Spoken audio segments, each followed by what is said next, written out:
How to log in into Teamphoria Employee Portal. Hello everyone, welcome back to our channel. Today in this quick tutorial, I'll guide you through the step on how to log in into Teamphoria Employee Portal. So let's get started. First of all, open your preferred web browser. In the address bar, type in Teamphoria Employee Login and hit enter. Click on the first link in the search result. On the Teamphoria homepage, click on this login button at the top right corner.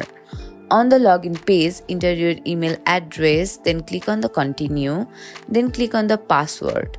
Make sure your information is correct. If you have forgotten your password, click on the forgot password link and follow the instruction to reset it. Once your credentials are entered, click on the login. You are now logged in into Teamphoria Employee Portal. From your dashboard, you can manage the tasks, give and receive feedbacks and track performances. And that's it. You have successfully logged in into Teamphoria Employee Portal. If you have questions or need help, leave a comment down below.